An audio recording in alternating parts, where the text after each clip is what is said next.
அன்பான உள்ளங்களுக்கு அம்மாவின் அன்பு வணக்கங்கள். அன்பு ஒன்றை அனாதை சேனல்லேருந்து அம்மா உங்களை சந்திப்பதில் மிக்க மகிழ்ச்சி அடைகிறேன்.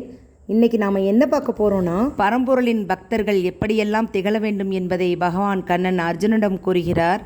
எந்த சூழ்நிலையிலும் தைரியமும் பொறுமையும் கொண்டிருப்பார்கள், மென்மையான இதயம் கொண்டிருப்பார்கள், என்னிடமே திட நம்பிக்கை கொண்டு அச்சமின்றி வாழ்வார்கள், என்னை தத்துவ விளக்கத்துடன் அறிவதற்கு ஒவ்வொரு சூழ்நிலையிலும் சமநிலையில் இருப்பார்கள், தன் கடமையை முறையாக செய்து வருவார்கள், தன் கடமையை செய்து வரும்போது ஏற்படும் இன்னல்களை மகிழ்ச்சியுடன் பொறுத்து கொள்வார்கள், உள்மனம் என்னை அடைய வேண்டும் எனும் திடமான எண்ணத்துடன் இருப்பார்கள், உள் மனதில் விருப்பு வெறுப்புகளால் எழும் கொந்தளிப்புகளை அடக்கிக் கொள்வார்கள், ஐம்புலன்களையும் சுய கட்டுப்பாட்டில் வைத்திருப்பார்கள், உடலாலும் உள்ளத்தாலும் வாக்காலும் எளிமையான வாழ்க்கையினை கொண்டிருப்பார்கள், உடல் வாக்கு இரண்டிலும் செல்வாக்கும் பொலிவும் கொண்டிருப்பார்கள், உடல் உள்ளம் வாக்குகளால் எந்த பிராணிகளுக்கும் சிறிதளவு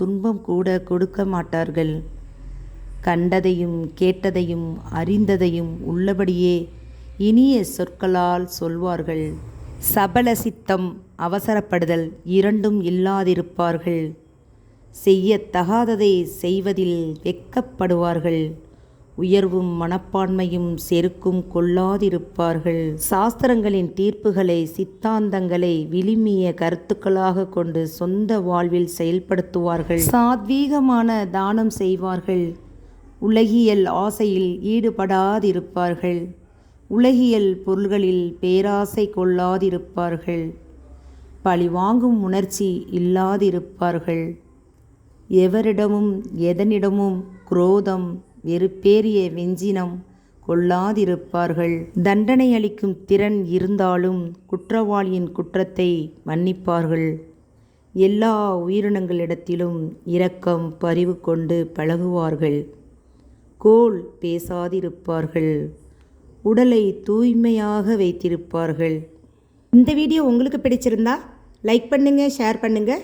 இதுவரைக்கும் நம்ம சேனலை சப்ஸ்கிரைப் பண்ணாதவங்க சப்ஸ்கிரைப் பண்ணிக்கோங்க. மறக்காமல் பெல் பட்டனை கிளிக் பண்ணிக்கோங்க. மறக்காமல் கமெண்ட் பண்ணுங்கள்.